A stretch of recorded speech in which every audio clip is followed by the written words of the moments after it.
നമസ്കാരം. Middle east വാർത്തകളിലേക്ക് സ്വാഗതം. ആദ്യം നോക്കാം പ്രധാന തലക്കെട്ടുകൾ.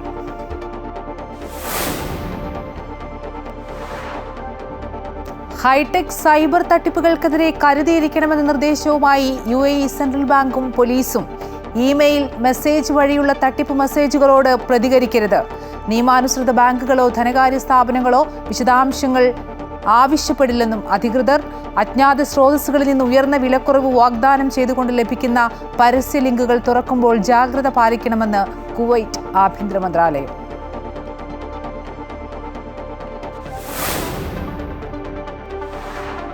ഭരണഘടന 75-ാം വാർഷികം ആഘോഷിച്ച് രാജ്യം. അവകാശങ്ങളുടെ കാവലാളാണ് ഭരണഘടനയെന്ന് രാഷ്ട്രപതി ദ്രൗപദി മുർമു. ഭരണഘടന ഇന്ത്യയുടെ ആത്മാവെന്ന് പ്രധാനമന്ത്രി നരേന്ദ്രമോദി. മോദി ഭരണഘടന വായിച്ചിട്ടില്ലെന്ന് രാഹുൽ ഗാന്ധി. വഖഫ് നിയമ ഭേദഗതിയിൽ JPC യോഗം നാളെ ചേരും.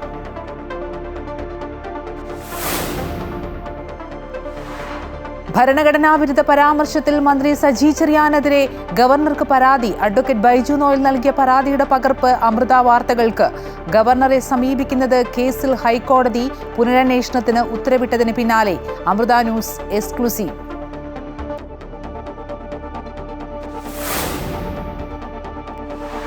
കേരളത്തിലെ ഉപതെരഞ്ഞെടുപ്പ് ഫലം വിലയിരുത്താൻ BJP. പാലക്കാട്, തൃശൂർ, വയനാട് ജില്ലാ പ്രസിഡന്റുമാരോട് റിപ്പോർട്ട് തേടി K. സുരേന്ദ്രൻ.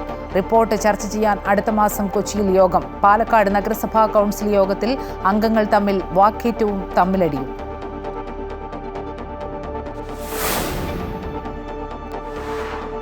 വയനാട്ടിൽ ആദിവാസി കുടിലുകൾ പൊളിച്ചുമാറ്റിയതിൽ നടപടിയുമായി വനം വകുപ്പ്. Forest officer T. കൃഷ്ണന് സസ്പെൻഷൻ. കേസെടുത്ത് മനുഷ്യാവകാശ കമ്മീഷൻ.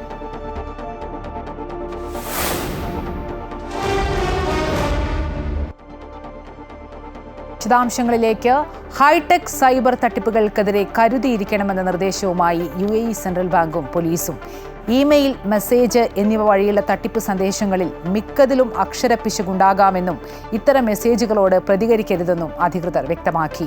വ്യക്തികളുടെ സ്വകാര്യ സാമ്പത്തിക വിവരങ്ങൾ SMS അല്ലെങ്കിൽ ഇമെയിൽ വഴി തട്ടിയെടുക്കുന്ന ഫിഷിംഗ്, ഇമെയിൽ ഹാക്കിംഗ്, ബാങ്കിന്റെ പ്രതിനിധികളായി ചമഞ്ഞ് ക്രെഡിറ്റ്, ഡെബിറ്റ് കാർഡ് വിവരങ്ങൾ തട്ടിയെടുക്കുന്ന രീതി എന്നിങ്ങനെ വിവിധ തരത്തിൽ സൈബർ തട്ടിപ്പ് സംഘങ്ങൾ സമീപിക്കാമെന്ന് അധികൃതർ മുന്നറിയിപ്പ് നൽകുന്നുണ്ട്. അക്കൗണ്ട് വിശദാംശങ്ങൾ, ബാങ്ക് കാർഡ് നമ്പറുകൾ, online banking പാസ്വേഡുകൾ, ATM pin number, security കോഡുകൾ എന്നിവ ആരുമായും പങ്കിടരുത്.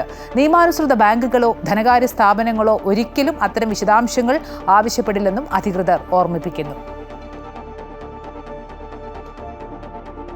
അജ്ഞാത സ്രോതസ്സുകളിൽ നിന്ന് ഉയർന്ന വിലക്കുറവ് വാഗ്ദാനം ചെയ്തുകൊണ്ട് ലഭിക്കുന്ന പരസ്യങ്ങളുടെ ലിങ്കുകൾ തുറക്കുമ്പോൾ ജാഗ്രത പാലിക്കണമെന്ന് കുവൈറ്റ് ആഭ്യന്തര മന്ത്രാലയം. ഇത്തരം ലിങ്കുകൾ ഉപഭോക്താക്കളുടെ വിവരങ്ങൾ ഹാക്ക് ചെയ്യപ്പെടുവാൻ സാധ്യതയുള്ള അപകടകരമായ സോഫ്റ്റ്വെയറുകളായിരിക്കാമെന്നും ആഭ്യന്തര മന്ത്രാലയം മുന്നറിയിപ്പ് നൽകി. സുരക്ഷിതമായ ഓൺലൈൻ ഷോപ്പിംഗുകൾക്ക് ആൻഡ്രോയിഡ്, iOS എന്നിവയുമായി ബന്ധപ്പെട്ട ഔദ്യോഗിക സ്റ്റോറുകളിൽ നിന്ന് മാത്രം ഡൗൺലോഡ് ചെയ്ത ആപ്ലിക്കേഷനുകൾ ഉപയോഗിക്കണമെന്നും മന്ത്രാലയം അറിയിച്ചു. ഓൺലൈൻ പർച്ചേസുകൾ നടത്തുമ്പോൾ ലിങ്കുകളുടെ ആധികാരികത ഉറപ്പാക്കുകയും സ്ഥാപനത്തിന്റെ ഔദ്യോഗിക വെബ്സൈറ്റ് അനുകരിച്ചുകൊണ്ട് നിർമ്മിച്ച വ്യാജ സൈറ്റ് ആണോ എന്ന് പരിശോധിക്കേണ്ടതുമാണ്. ഇതിനു പുറമെ പൊതുയിടങ്ങളിലെ വൈഫൈ നെറ്റ്വർക്കുകൾ ഉപയോഗിച്ച് പണമടയ്ക്കുന്നത് എളുപ്പത്തിൽ ഹാക്ക് ചെയ്യപ്പെടാൻ സാധ്യതയുള്ളതിനാൽ ഇത് ഒഴിവാക്കണമെന്നും മന്ത്രാലയം നിർദ്ദേശിച്ചു. കുവൈറ്റിൽ റെസ്റ്റോറന്റുകളിൽ ഫോൺ വഴി ഭക്ഷണത്തിന് ഓർഡർ നൽകി പണം നൽകാതെ ഡെലിവറി ജീവനക്കാരെ കബളിപ്പിക്കുന്നത് പതിവാക്കിയ 2 പ്രവാസികൾ അറസ്റ്റിൽ. ഹവലിയിലെ ഒരു റെസ്റ്റോറന്റ് ഉടമയുടെ പരാതിയെ തുടർന്നാണ് ക്രിമിനൽ ഇൻവെസ്റ്റിഗേഷൻ ഡിപ്പാർട്ട്മെന്റ് ഇവരെ പിടികൂടിയത്. റെസ്റ്റോറന്റുകളിൽ ഫോൺ വഴി ഭക്ഷണത്തിന് ഓർഡർ നൽകിയ ശേഷം ഡെലിവറി ഡ്രൈവർമാർക്ക് തങ്ങൾ താമസിക്കുന്ന കെട്ടിടത്തിന് പിന്നിലെ ഒരു ലൊക്കേഷൻ നൽകുകയും ഡെലിവറിക്ക് ശേഷം പണം ലിങ്ക് വഴി അയക്കാമെന്ന് പറഞ്ഞ് ഡ്രൈവറുടെ നമ്പർ ബ്ലോക്ക് ചെയ്യുന്നതായിരുന്നു ഇവരുടെ രീതി. നിരവധി റെസ്റ്റോറന്റുകളിൽ നിന്ന് ഭക്ഷണം തട്ടിയെടുത്തതായും ഇവർ കുറ്റസമ്മതം നടത്തി. ഇവർ ഏത് രാജ്യക്കാരാണെന്ന് പോലീസ് പുറത്തുവിട്ടിട്ടില്ല. സാമ്പത്തിക രംഗത്തെ വൈവിധ്യവൽക്കരണ നടപടികൾ മികച്ച ഫലം ചെയ്യുന്നത് കണക്കിലെടുത്ത് രാജ്യാന്തര ക്രെഡിറ്റ് റേറ്റിംഗ് ഏജൻസിയായ മൂഡീസ് റേറ്റിംഗ് സൗദി അറേബ്യയുടെ ക്രെഡിറ്റ് റേറ്റിംഗ് ഉയർത്തി. പ്രാദേശിക ഫോറിൻ കറൻസി വിഭാഗത്തിൽ സ്ഥിരതയോടെയുള്ള AA3 റേറ്റിംഗ് ആണ് നൽകിയിരിക്കുന്നത്. സമ്പദ്ഘടനയെ വൈവിധ്യവൽക്കരിക്കുന്നതിൽ രാജ്യം നേടിയ പുരോഗതിയുടെയും എണ്ണ ഇതര മേഖലയുടെ ശക്തമായ വളർച്ചയുമാണ് ക്രെഡിറ്റ് റേറ്റിംഗ് മെച്ചപ്പെടുത്താൻ സഹായകമായതെന്ന് മൂഡീസ് റിപ്പോർട്ട് പറയുന്നു. സൗദിയിൽ റീറ്റെയിൽ രംഗത്ത് മികച്ച സേവനവുമായി പ്രവാസികളുടെയും സ്വദേശികളുടെയും പ്രിയപ്പെട്ട ഷോപ്പിംഗ് ഇടമായി മാറിയ ലുലു ഹൈപ്പർ മാർക്കറ്റുകൾ സൗദിയിൽ വിജയകരമായ 15 വർഷങ്ങൾ പൂർത്തിയാക്കുന്നു. ലുലു 15ാം വാർഷികാഘോഷങ്ങളുടെ ഭാഗമായി വിപുലമായ ഓഫറുകളും സമ്മാനങ്ങളുമായി സൂപ്പർ ഫെസ്റ്റിവലിന് ലുലു സ്റ്റോറുകളിൽ തുടക്കമായി. സൗദിയിൽ ലുലു 15ാം വാർഷികാഘോഷങ്ങളുടെ ഭാഗമായി സൂപ്പർ ഫെസ്റ്റിവലിന് ലുലു സ്റ്റോറുകളിൽ തുടക്കമായി. ഉപഭോക്താക്കൾക്ക് ഷോപ്പിംഗ് കൂടുതൽ ആനന്ദകരമാക്കാൻ നവംബർ 27 മുതൽ ഡിസംബർ 10 വരെ നീളുന്ന ഫെസ്റ്റിൽ മികച്ച ഡീലുകളാണ് ഉറപ്പാക്കിയിട്ടുള്ളത്. റിയാദ് വോക്ക് ഹോട്ടലിൽ സംഘടിപ്പിച്ച പരിപാടിയിൽ തമിഴ് സൂപ്പർ താരം സൂര്യ, ബോളിവുഡ് താരം ബോബി ഡിയോൾ എന്നിവരുടെ സാന്നിധ്യത്തിൽ ലുലു സൂപ്പർ ഫെസ്റ്റിന്റെ ലോഗോ ലോഞ്ച് ചെയ്തു. ലുലു സൂപ്പർ ഫെസ്റ്റിന്റെ ഭാഗമായി ഗ്രോസറി, ഫാഷൻ, ഇലക്ട്രോണിക്സ്, വീട്ടുപകരണങ്ങൾ, മൊബൈൽ ഫോണുകൾ തുടങ്ങി ഒട്ടേറെ ഉൽപ്പന്നങ്ങൾക്ക് ആകർഷകമായ ഓഫറുകളാണ് ഒരുക്കിയിട്ടുള്ളത്. 1 മില്യൺ റിയാൽ വരെ വിലമതിക്കുന്ന 1500 ഗിഫ്റ്റുകൾ സ്വന്തമാക്കാനുള്ള അവസരവും ഉപഭോക്താക്കൾക്ക് ലഭിക്കുന്നുണ്ട്. അതോടൊപ്പം മികച്ച റിവാർഡ് പോയിന്റുകളും ഉറപ്പാക്കിയിട്ടുണ്ട്. ഉപഭോക്താക്കളുടെ ജീവിതത്തിന്റെ ഭാഗമാണ് ഇന്ന് ലുലു എന്നും ഉപഭോക്താക്കൾ നൽകുന്ന പിന്തുണയാണ് ലുലുവിന്റെ കരുത്തെന്നും ലുലു സൗദി ഡയറക്ടർ ഷഹീൻ മുഹമ്മദ് പറഞ്ഞു. സുൽഫിഖ്രോദായ്, അമൃത ന്യൂസ്, ജിദ്ദ. റിയാദിലെ നിലമ്പൂർ നിവാസികളുടെ കൂട്ടായ്മയായ നിലമ്പൂർ പ്രവാസി സംഘടനയ്ക്ക് പുതിയ ഭാരവാഹികളെ തെരഞ്ഞെടുത്തു. അഷ്റഫ് പരുത്തിക്കുന്നൻ, ജയ്ഫർ അലി മുത്തേടത്ത്, സജി സമീർ എന്നിവരാണ് പ്രധാന ഭാരവാഹികൾ. P V Riyad, Mujeeb, Mansoor Babu, Thomas Kutty, Arif Chulliyil, Unais തുടങ്ങിയവർ സഹഭാരവാഹികളാണ്. റിയാദ് ബത്തയിലെ ലുഹ ഓഡിറ്റോറിയത്തിൽ വെച്ച് നടന്ന വാർഷിക ജനറൽ ബോഡി യോഗം അബ്ദുള്ള വല്ലാഞ്ചിറ ഉദ്ഘാടനം ചെയ്തു. സാജിൽ മേലേതിൽ, സനുൽ ആബിദ്, സുൽഫി ചമ്പാല എന്നിവർ സംസാരിച്ചു.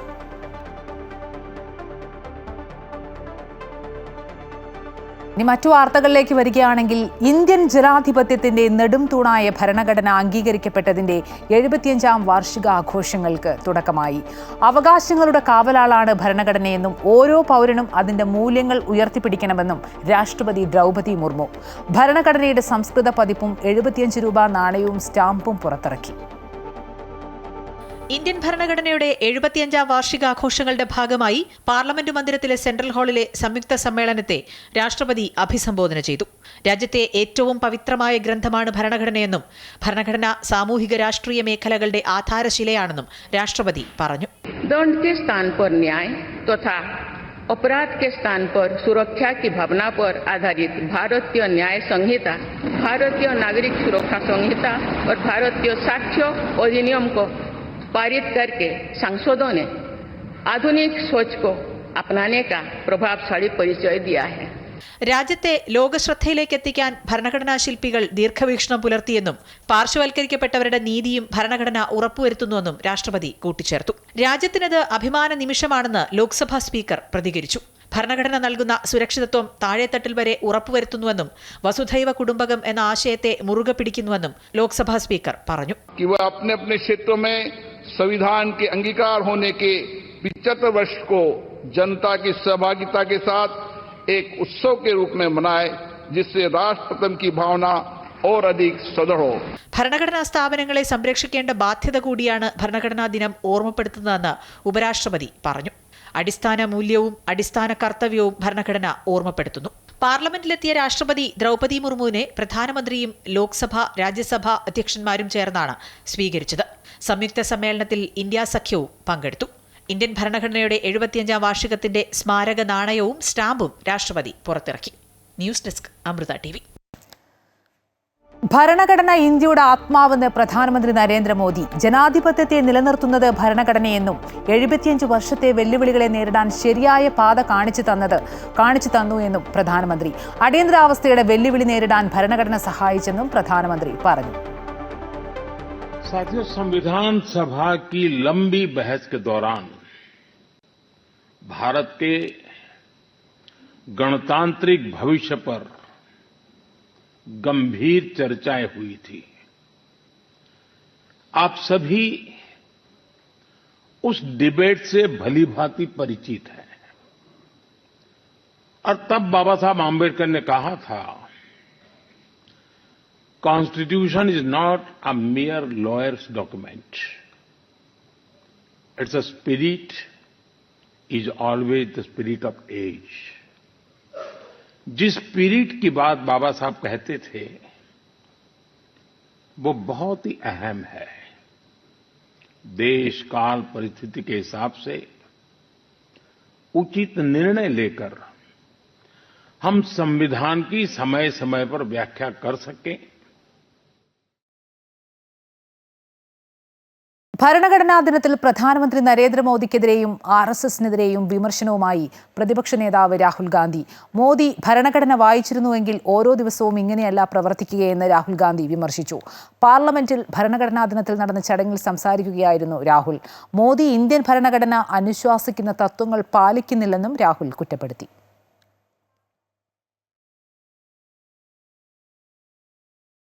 UDFന്റെ നേതൃത്വത്തിൽ ഭരണഘടനാ സംരക്ഷണ ദിനത്തിന്റെ ഭാഗമായി ഭരണഘടനാ സംരക്ഷണ സായാഹ്ന സദസ്സ് സംഘടിപ്പിച്ചു. UDF കൺവീനർ MM ഹസൻ പരിപാടി ഉദ്ഘാടനം ചെയ്തു. മുൻമന്ത്രി VS ശിവകുമാർ, DCC അധ്യക്ഷൻ പാലോട് രവി ഉൾപ്പെടെയുള്ള നേതാക്കളും പരിപാടിയിൽ പങ്കെടുത്തു. വഖഫ് നിയമ ഭേദഗതിയിൽ JPC യോഗം നാളെ ചേരും. ന്യൂനപക്ഷ മന്ത്രാലയ ഉദ്യോഗസ്ഥർ പങ്കെടുക്കും. വഖഫ് നിയമത്തിൽ 40 ഭേദഗതികൾ കൊണ്ടുവരുന്നതാണ് ബില്ല്.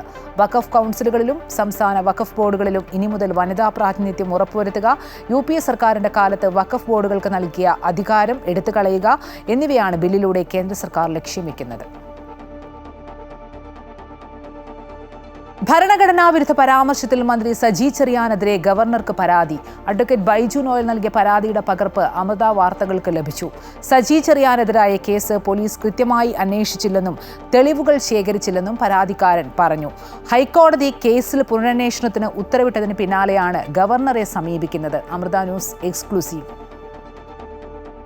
നവംബർ 21 ഹൈക്കോടതിയിൽ നിന്നുണ്ടായ സുപ്രധാന വിധിക്ക് ശേഷവും സജി ചെറിയാൻ മന്ത്രിസ്ഥാനത്ത് തുടരുകയും സർക്കാർ വേണ്ട നടപടി സ്വീകരിക്കാതിരിക്കുകയും ചെയ്യുന്ന പശ്ചാത്തലത്തിലാണ് പരാതിക്കാരൻ അഡ്വക്കേറ്റ് ബൈജു നോയൽ ഗവർണറെ സമീപിച്ചത്. ഭരണഘടനയുടെ 75ാം വാർഷികം ആഘോഷിക്കുന്ന ദിവസത്തിന്റെ പ്രാധാന്യം കൂടി ചൂണ്ടിക്കാട്ടിയാണ് ഭരണഘടനയെ അവഹേളിച്ച കുറ്റം നിലനിൽക്കുന്നതിനാൽ മന്ത്രി സജി ചെറിയാനെതിരെ ഭരണഘടനാ തലവനായ ഗവർണർക്ക് പരാതി നൽകിയത്. പോലീസ് റിപ്പോർട്ട് പൂർണ്ണമായും തള്ളി തുടരന്വേഷണത്തിന് ഉത്തരവിടുകയും അന്വേഷണത്തെ നിശിതമായി വിമർശിക്കുകയും ചെയ്ത ഹൈക്കോടതി ഉത്തരവിന്റെ വിശദാംശങ്ങൾ ഉൾക്കൊള്ളിച്ചുകൊണ്ടാണ് പരാതിക്കാരൻ ഗവർണർക്ക് നിവേദനം നൽകിയിരിക്കുന്നത്. ഹൈക്കോടതി ഉത്തരവിന്റെ പശ്ചാത്തലത്തിൽ സജി ചെറിയാന്റെ കാര്യത്തിൽ ഗവർണർ ഇടപെടണമെന്നാണ് പരാതിക്കാരൻ ആവശ്യപ്പെട്ടിരിക്കുന്നത്. അദ്ദേഹത്തെ രണ്ടാമത് മന്ത്രിയായി സത്യപ്രതിജ്ഞ ചെയ്യിക്കാൻ ഉണ്ടാക്കിയ സാഹചര്യം പരിശോധിക്കണമെന്നും അദ്ദേഹത്തിനെതിരെ ഈ അന്വേഷണം നേരിടുന്ന സാഹചര്യത്തിൽ അദ്ദേഹത്തെ ഈ പറയുന്ന മന്ത്രിസ്ഥാനത്ത് നിന്ന് മാറ്റി നിർത്തണം എന്നുള്ള ആവശ്യവുമാണ് ഞാൻ ബഹുമാനപ്പെട്ട ഗവർണർ മുമ്പാകെ ഉന്നയിച്ചിട്ടുള്ളത്. ബഹുമാനപ്പെട്ട കേരള ഹൈക്കോടതിയുടെ വിധി പരിശോധിച്ച് ബഹുമാനപ്പെട്ട ഗവർണർ കേരളത്തിലെ മുഖ്യമന്ത്രിയുമായി ആലോചിച്ച് ഉചിതമായ തീരുമാനമെടുക്കുമെന്ന് ഞാൻ പ്രതീക്ഷിക്കുകയാണ്. അതേസമയം ധാർമ്മികതയുടെ പേരിൽ സജി ചെറിയാൻ ഒരിക്കൽ രാജിവെച്ചതിനാൽ വീണ്ടും രാജി വേണ്ട എന്ന നിലപാടിലാണ് സർക്കാരും പാർട്ടിയും. കേസിനെ നിയമപരമായി നേരിടുമെന്ന് സജി ചെറിയാനും ആവർത്തിക്കുന്നു. ഇക്കാര്യത്തിൽ പരാതി നേരിട്ട് കിട്ടിയ സാഹചര്യത്തിൽ ഗവർണറുടെ നിലപാട് നിർണായകമാണ്. പ്രസംഗം വിവാദമായതിനെ തുടർന്ന് രാജിവെച്ച ശേഷവും പോലീസ് ക്ലീൻ ചിറ്റ് നൽകിയപ്പോൾ വീണ്ടും മന്ത്രിയാകേണ്ട സാഹചര്യം വന്നപ്പോഴും ഗവർണറുടെ അതൃപ്തി പ്രകടമായിരുന്നു. നിയമോപദേശം തേടിയ ശേഷമായിരുന്നു ഗവർണർ സത്യപ്രതിജ്ഞയ്ക്ക് വേദിയൊരുക്കിയത്. ഇപ്പോൾ വീണ്ടും ഗവർണറുടെ ശ്രദ്ധയിൽ വിഷയം വരുമ്പോൾ സർക്കാരിനോട് വിശദീകരണം തേടാനാണ് സാധ്യത. സർക്കാർ എന്ത് മറുപടിയാകും നൽകുക എന്നതും പ്രധാനമാണ്. വിവിധ വിഷയങ്ങളിൽ സർക്കാരുമായി ഇടഞ്ഞു നിൽക്കുന്ന ഗവർണർ സജി ചെറിയാൻ വിഷയത്തിൽ വീണ്ടും കൊമ്പുകോർക്കുമോ എന്നാണ് അറിയേണ്ടത്. അമൃത ന്യൂസ്, തിരുവനന്തപുരം. BJP സംസ്ഥാന നേതൃയോഗം കൊച്ചിയിൽ സമാപിച്ചു. റിപ്പോർട്ടുകൾ ലഭിക്കാത്തതിനാൽ ഉപതെരഞ്ഞെടുപ്പ് വിഷയം യോഗം ചർച്ച ചെയ്തില്ലെന്ന് സംസ്ഥാന അധ്യക്ഷൻ K. സുരേന്ദ്രൻ അറിയിച്ചു. അടുത്ത മാസം 7, 8 തീയതികളിൽ കൊച്ചിയിൽ ചേരുന്ന നേതൃയോഗത്തിൽ ഈ വിഷയം ചർച്ച ചെയ്യുമെന്നും അദ്ദേഹം പറഞ്ഞു. പാലക്കാട് ഉപതെരഞ്ഞെടുപ്പ് തോൽവിയിൽ ദേശീയ സംസ്ഥാന പ്രാദേശിക നേതാക്കൾക്കിടയിൽ സംസ്ഥാന അധ്യക്ഷൻ K. സുരേന്ദ്രനെതിരെയും സ്ഥാനാർത്ഥി നിർണയത്തിലും ആരോപണങ്ങൾ ഉയർന്നതിനിടയിലാണ് സംസ്ഥാന നേതൃയോഗം കൊച്ചിയിൽ ചേർന്നതെങ്കിലും വിഷയം ചർച്ചയായില്ലെന്ന് സംസ്ഥാന അധ്യക്ഷൻ K. സുരേന്ദ്രൻ അറിയിച്ചു. മണ്ഡലം ബൂത്ത് റിപ്പോർട്ടുകൾ ലഭിക്കാത്തതിനാലാണ് ഉപതെരഞ്ഞെടുപ്പ് വിഷയം ചർച്ച ചെയ്യാതിരുന്നത്.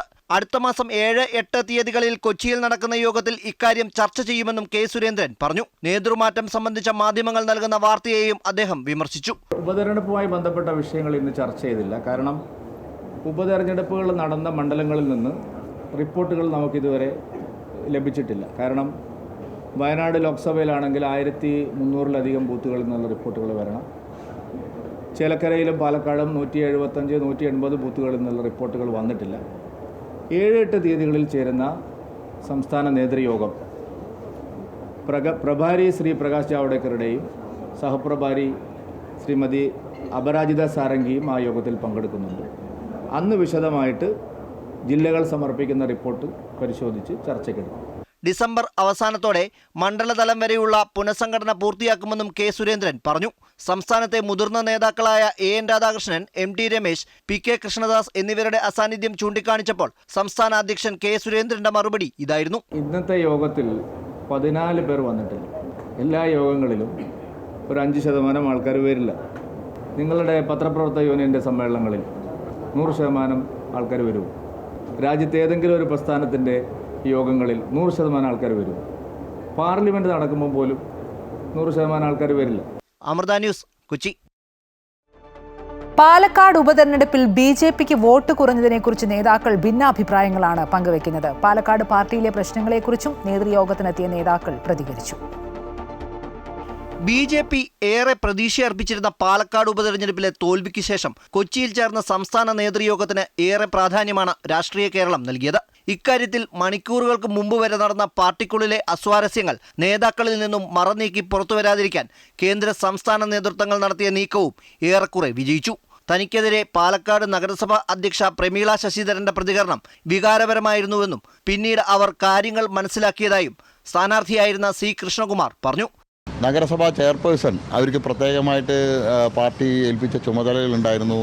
ഫ്ലാറ്റുകളുടെ സമ്പർക്കം, അതുപോലെ റെസിഡൻഷ്യൽ കോളനികളുടെ സമ്പർക്കം, കീ വോട്ടർ സമ്പർക്കം.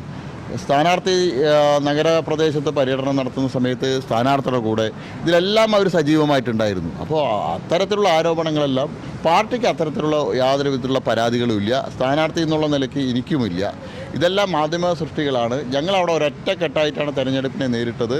പാലക്കാട് തോൽവിക്ക് കാരണം പൊളിറ്റിക്കൽ ഇസ്ലാമിസമാണെന്ന് PC ജോർജ് പ്രതികരിച്ചു. തെരഞ്ഞെടുപ്പിൻ്റെ തലേ ദിവസം കുഞ്ഞാലിക്കുട്ടി എന്ന് പറയുന്ന ലീഗുകാരനും താങ്കളും CPMൻ്റെ KT ജലീലും, CPM KT ജലീൽ SDPIയുടെയും ജമാഅത്ത് ഇസ്ലാമിയുടെയും നിരോധിത സംഘടനയും മുസ്ലിം നേതാക്കന്മാർ ഒരുമിച്ച് ഒരു മുറി കൂടുതലാണ്. ആ രാഷ്ട്രീയമാണ് പാലക്കാട് തോൽപ്പിച്ചത്. BJPയിൽ സംസ്ഥാനത്ത് നേതൃമാറ്റം ആവശ്യപ്പെടുമോ എന്ന ചോദ്യം കുത്തിത്തിരിപ്പ് ചോദ്യമാണെന്നായിരുന്നു ശോഭാ സുരേന്ദ്രൻ പ്രതികരിച്ചത്. പാലക്കാട് നഗരസഭ അടുത്ത തവണ UDF പിടിക്കുമെന്ന VD സതീശന്റെ പ്രസ്താവനയ്ക്ക് ഒരു UDF അംഗത്തെയെങ്കിലും അധികമായി വിജയിപ്പിക്കാൻ VD സതീശനെ ശോഭാ സുരേന്ദ്രൻ വെല്ലുവിളിച്ചു. പാലക്കാട് മുനിസിപ്പാലിറ്റിയിൽ പന്തയം വയ്ക്കാം. ഒരൊറ്റ സീറ്റ്, ഒരു മുനിസിപ്പൽ കൗൺസിലറെ UDFന് അധികമുണ്ടാക്കാൻ സാധിക്കുമോ? അത് വെല്ലുവിളിയായിട്ട് ഏറ്റെടുക്കാൻ ഭാരതീയ ജനതാ പാർട്ടി തയ്യാറാണ്. തിരുവനന്തപുരവും തൃശ്ശൂരും ഉൾപ്പെടെയുള്ള കോർപ്പറേഷനുകൾ ഞങ്ങൾ ഭരിക്കും. അതേസമയം പാലക്കാട് BJPയുടെ തോൽവി നഗരസഭയിൽ നേതാക്കൾക്കിടയിൽ പ്രശ്നങ്ങൾ സൃഷ്ടിക്കുകയാണ്. അമൃത ന്യൂസ്, കൊച്ചി. BJP അലവലാതി പാർട്ടിയായി മാറിയെന്ന് SNDP യോഗം general secretary Vellappally Natesan. Cadre party എന്നാണ് പറഞ്ഞിരുന്നത്, ഇപ്പോൾ വാളെടുത്തവരെല്ലാം വെളിച്ചപ്പാടെന്നും അദ്ദേഹം പറഞ്ഞു. ലീഗ് മതേതര പാർട്ടിയാണെങ്കിൽ പൊതു സീറ്റിൽ എന്തുകൊണ്ട് സ്ഥാനാർത്ഥിയെ നിർത്തുന്നില്ലെന്നും അദ്ദേഹം ചോദിച്ചു. അടിയോട് ഇടിയെന്ന് പറഞ്ഞാൽ അവിടെ ഞാൻ പറഞ്ഞല്ലേ, ഒരു അലവലാതി പാർട്ടിയായി ഇപ്പോൾ മാറി. കാരണം ഒരു കേഡർ പാർട്ടിയായിട്ടല്ലേ ഇവിടെ നിന്നത്. ആ കേഡർ പാർട്ടിയായിട്ട് നിന്ന് BJP ഒരു അലവലാതി പാർട്ടിയായി മാറിയെന്ന് പറഞ്ഞാൽ തെറ്റ് പറയാൻ നിൽക്കുമോ? കണ്ടില്ലേ കോർപ്പറേഷൻ ചെയർമാൻ്റെ ആ സ്ത്രീ എന്തൊക്കെയാണ് പറയുന്നത്. പാലക്കാട് നഗരസഭാ കൗൺസിൽ യോഗത്തിൽ അംഗങ്ങൾ തമ്മിൽ വാക്കേറ്റവും തമ്മിലടിയും. ഉപതെരഞ്ഞെടുപ്പ് ഫലത്തെ ചൊല്ലിയാണ് തർക്കമുണ്ടായത് എന്നാണ് വിവരം. ഭരണപ്രതിപക്ഷാംഗങ്ങൾ തമ്മിലായിരുന്നു വാക്കേറ്റവും കയ്യാങ്കളിയും. BJP വോട്ട് എവിടെ പോയെന്ന് CPM കൗൺസിലർ ചോദിച്ചതോടെയാണ് തർക്കം ഉടലെടുത്തത്. BJPയിലെ ആഭ്യന്തര കാര്യം ചോദിക്കാൻ CPMന് എന്ത് അധികാരമെന്ന് BJP അംഗങ്ങൾ ചോദിച്ചു. അതിനിടയിൽ LDFന്റെ കൗൺസിലർമാർക്ക് നഗരസഭാ അധ്യക്ഷ സംസാരിക്കാൻ അവസരം നൽകിയില്ലെന്ന ആരോപണവും ഉയർന്നു. ഇതോടെ അധ്യക്ഷയും LDF കൗൺസിലർമാരും തമ്മിൽ വാക്കേറ്റമുണ്ടായി. പിന്നീട് നടുത്തളത്തിൽ ഇറങ്ങി പ്രതിഷേധിക്കുകയായിരുന്നു.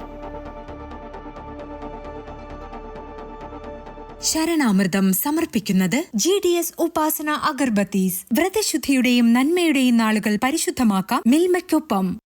സ്വാമിയേ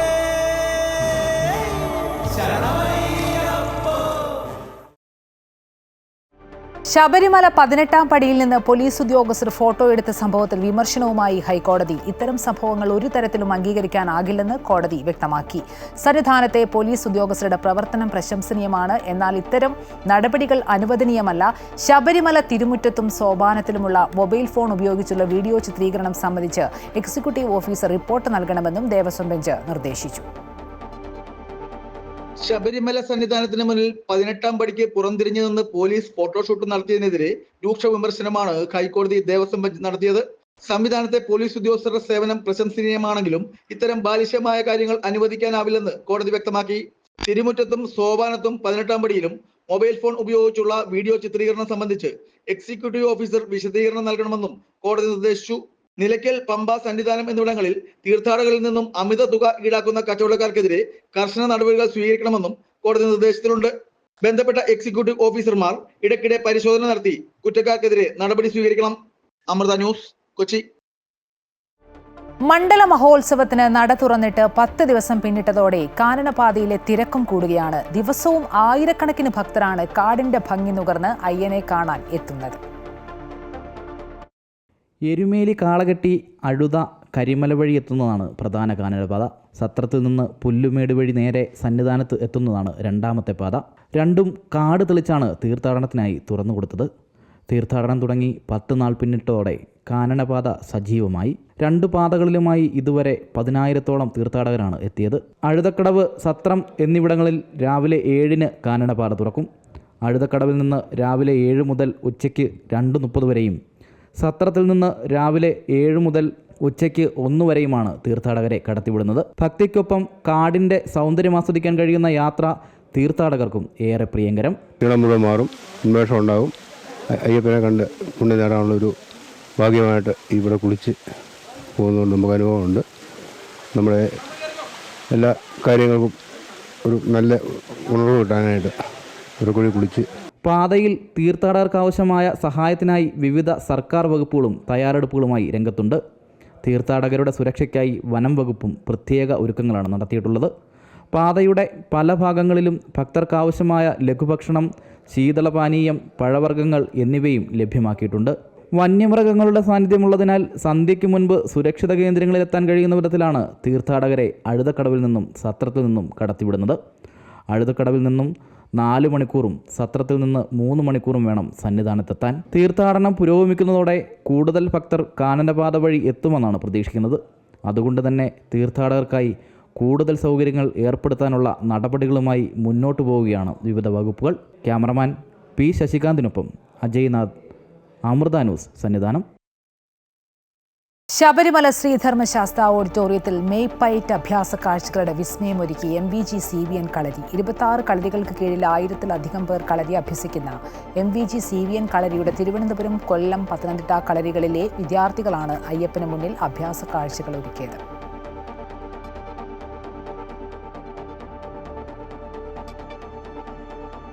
ഇനി മറ്റു വാർത്തകൾ നോക്കുകയാണെങ്കിൽ, ആത്മകഥാ വിവാദത്തിൽ പ്രതികരണവുമായി CPM നേതാവ് EP ജയരാജൻ. താൻ ഒരു കരാറും ആരെയും ഏൽപ്പിച്ചിട്ടില്ലെന്നും ഒരു കോപ്പിയും ആർക്കും നൽകിയിട്ടില്ലെന്നും EP ജയരാജൻ പറഞ്ഞു. സാധാരണ പ്രസാധകന്മാർ പാലിക്കേണ്ട ഒരുപാട് നടപടിക്രമങ്ങളുണ്ട്. ഇതിലൊരു നടപടിയും DC ബുക്ക് സ്വീകരിച്ചിട്ടില്ലെന്നും ജയരാജൻ പറഞ്ഞു.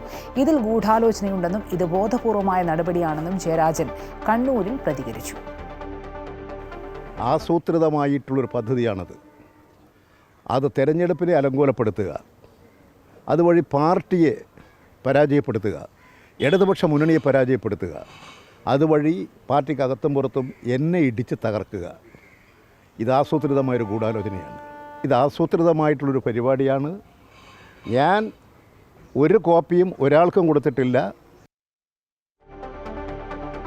വയനാട്ടിൽ മുന്നറിയിപ്പില്ലാതെ ആദിവാസി കോളനിയിലെ കുടിലുകൾ പൊളിച്ചു മാറ്റിയ സംഭവത്തിൽ നടപടിയുമായി വനം വകുപ്പ്. സെക്ഷൻ ഫോറസ്റ്റ് ഓഫീസർ T കൃഷ്ണനെ അന്വേഷണ വിധേയമായി സസ്പെൻഡ് ചെയ്തു. സംഭവത്തിൽ സംസ്ഥാന മനുഷ്യാവകാശ കമ്മീഷൻ സ്വമേധയാ കേസെടുത്തു.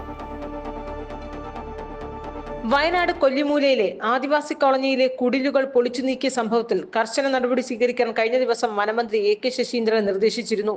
വന്യജീവി സങ്കേതത്തിന്റെ ഭാഗമായ തോൽപ്പെട്ടി റേഞ്ചിലെ ബേഗൂർ കൊല്ലിമൂല പണിയ ഉന്നതിയിലെ 3 കുടുംബങ്ങൾ വർഷങ്ങളായി താമസിച്ചു വരുന്ന കുടിലുകളാണ് വനം വകുപ്പ് പൊളിച്ചു മാറ്റിയത്. ശക്തമായ പ്രതിഷേധമാണ് വനംവകുപ്പിനെതിരെ ഉയർന്നത്. തുടർന്ന് വനംവകുപ്പ് ഇവരെ ക്വാർട്ടേഴ്സിലേക്ക് മാറ്റുകയായിരുന്നു. സംഭവം വിവാദമായതോടെ നടപടിയുമായി വനംവകുപ്പ് എത്തി. സെക്ഷൻ ഫോറസ്റ്റ് ഓഫീസർ ടി കൃഷ്ണനെ അന്വേഷണ വിധേയമായി സസ്പെൻഡ് ചെയ്തു. ദക്ഷിണ മേഖല ചീഫ് ഫോറസ്റ്റ് കൺസർവേറ്റർ KS ദീപയാണ് നടപടി സ്വീകരിച്ചത്. വനംവകുപ്പിന്റെ നടപടിക്കെതിരെ മന്ത്രി OR കേളുവും രംഗത്ത് വന്നിരുന്നു. ഫോറസ്റ്റ് ഉദ്യോഗസ്ഥരുടെ നടപടി തെറ്റാണെന്നും പരസ്പരം ആലോചിക്കാതെയാണ് ഉദ്യോഗസ്ഥർ ചെയ്തതെന്നും മന്ത്രി വിമർശിച്ചു. പൊളിച്ച സ്ഥലത്ത് തന്നെ വീടുകൾ കെട്ടിക്കൊടുക്കാനും മന്ത്രി നിർദ്ദേശിച്ചു. സംഭവത്തിൽ സംസ്ഥാന മനുഷ്യാവകാശ കമ്മീഷനും സ്വമേധയാ കേസെടുത്തു. മാനന്തവാടി DFOയും ജില്ലാ കളക്ടറും 15 ദിവസത്തിനകം റിപ്പോർട്ട് സമർപ്പിക്കണമെന്ന് കമ്മീഷൻ നിർദ്ദേശിച്ചു. അമൃത ന്യൂസ്, തിരുവനന്തപുരം. മുസ്ലിം ലീഗ് നേതാവ് KM ഷാജിക്കെതിരായ +2 കോഴക്കേസിൽ സംസ്ഥാന സർക്കാരിനും ഇഡിക്കും തിരിച്ചടി. സർക്കാരും ഇഡിയും നൽകിയ അപ്പീൽ സുപ്രീംകോടതി തള്ളി. കോഴക്കേസ് ഹൈക്കോടതി റദ്ദാക്കിയതിനെതിരെയാണ് സർക്കാർ സുപ്രീംകോടതിയെ സമീപിച്ചത്. ജസ്റ്റിസുമാരായ Abhay S. Oka, Augustine George Masih എന്നിവർ അടങ്ങിയ ബെഞ്ചാണ് ഹർജികൾ തള്ളിയത്. ഇൻഫ്ലുവൻസ രോഗം മൂലം ഹൃദയപേശികൾക്ക് വീക്കം സംഭവിച്ച് അമൃത ആശുപത്രിയിൽ ചികിത്സയിലായിരുന്ന 6 വയസ്സുകാരി ആശുപത്രി വിട്ടു. ചികിത്സയ്ക്ക് നേതൃത്വം നൽകിയ ആശുപത്രി ജീവനക്കാർക്കൊപ്പം മധുരം പങ്കിട്ട ശേഷമാണ് തൃശൂർ സ്വദേശിയായ രുദ്ര വൈര വീട്ടിലേക്ക് മടങ്ങിയത്. കടുത്ത പനിയുമായി തൃശൂരിലെ സ്വകാര്യ ആശുപത്രിയിൽ ചികിത്സയിലായിരുന്ന രുദ്ര എന്ന 6 വയസ്സുകാരി 11-ാം തീയതിയാണ് കൊച്ചി അമൃത ആശുപത്രിയിലെത്തിയത്. കുട്ടിയുടെ ഹൃദയപേശികൾക്ക് ഗുരുതരമായ വീക്കമുണ്ടായിരുന്നു. വൈറൽ മയോകാർഡൈറ്റിസ് മൂലം ഹൃദയത്തിന്റെ പ്രവർത്തനം നിലച്ചതോടെ 3 ദിവസത്തോളം എക്മോ സംവിധാനം ഉപയോഗിച്ചാണ് ജീവൻ നിലനിർത്തിയത്. ശരീരത്തിൽ നിന്ന് ഓക്സിജൻ കുറഞ്ഞ അശുദ്ധരക്തത്തെ ഈ സംവിധാനം വഴി കടത്തിവിട്ട് ഓക്സിജൻ അടങ്ങിയ രക്തമാക്കി ആവശ്യമായ മർദ്ദത്തിൽ തിരികെ ശരീരത്തിലേക്ക് നൽകുന്ന അടിയന്തര ജീവൻ രക്ഷാ ചികിത്സയാണ് എക്മോ. ഫ്ലൂ അഥവാ ഇൻഫ്ലുവൻസ വളരെ സാധാരണമാണെങ്കിലും അപൂർവമായി അത് കുട്ടികളിലും രോഗപ്രതിരോധ ശക്തി കുറഞ്ഞ മുതിർന്നവരിലും ഹൃദയത്തിന്റെ പ്രവർത്തനത്തെ ബാധിക്കുമെന്ന് ചികിത്സയ്ക്ക് നേതൃത്വം കൊടുത്ത paediatric pulmonary and critical care മേധാവി ഡോക്ടർ സജിത് കേശവൻ പറഞ്ഞു. വളരെ ക്രിട്ടിക്കലായ ഒരു അവസ്ഥയിലാണ് കുട്ടി നമ്മുടെ ഹോസ്പിറ്റലിൽ വന്നത്. ഹൃദയത്തിൻ്റെ പ്രവർത്തനം തീരെ കുറഞ്ഞ അവസ്ഥയായിരുന്നു. അപ്പോഴും കുട്ടിക്ക് ബോധമുണ്ടായിരുന്നു. പക്ഷേ നമ്മൾ നോക്കിക്കൊണ്ടിരിക്കുമ്പോൾ തന്നെ പെട്ടെന്ന് കുട്ടി അബോധാവസ്ഥയിൽ പോവുകയും ഹൃദയം നിന്നുപോവുകയും ചെയ്യുന്ന ഒരു അവസ്ഥ ഉണ്ടായി. ആ ഒരു അവസ്ഥയിൽ നിന്ന് CPR ചെയ്ത് ഹൃദയത്തെ തിരിച്ച് റിവൈവ് ചെയ്യുകയും ഉടനടി എക്മോയിലിടുകയും ചെയ്യേണ്ട ആവശ്യം ഉയർന്നു വന്നു. അപ്പോഴാണ് കാർഡിയാക് സർജൻസും പെർഫ്യൂഷനിസ്റ്റും കാർഡിയാക് അനസ്തീഷ്യോളജിസ്റ്റും ICU ടീമും അടങ്ങുന്ന എല്ലാ ടീമുകളും കൂടെ ഒത്തുവന്ന് 1 മണിക്കൂറിനുള്ളിൽ തന്നെ നമ്മൾക്ക് എക്മോ സ്റ്റാർട്ട് ചെയ്യുകയും കുട്ടിയെ ജീവൻ രക്ഷിക്കാൻ പറ്റുകയും ചെയ്തു. പീഡിയാട്രിക് കാർഡിയോളജി വിഭാഗം professor doctor KH Shine Kumar, chief paediatric cardiac surgeon doctor PK Brijesh, paediatric pulmonary and critical care consultant doctor Greeshma Isaac എന്നിവരാണ് കുട്ടിയുടെ ചികിത്സയ്ക്ക് പങ്കാളികളായത്. അമൃത ന്യൂസ്, കൊച്ചി. ലോക ചെസ് ചാമ്പ്യൻഷിപ്പിലെ 2ാം മത്സരം സമനിലയിൽ കലാശിച്ചു. ഇന്ത്യയുടെ ഡി ഗുഗേഷും ചൈനയുടെ ഡിങ് ലിറനും തമ്മിലായിരുന്നു മത്സരം. ഇരുവർക്കും 1/2 പോയിന്റ് വീതം ലഭിച്ചു. ആദ്യ ഗെയിമിൽ ഇന്ത്യയുടെ ഡി ഗുഗേഷ് പരാജയപ്പെട്ടിരുന്നു. ആദ്യം 7.5 പോയിന്റ് ലഭിക്കുന്ന ആൾക്കാണ് ലോക ചെസ് കിരീടം.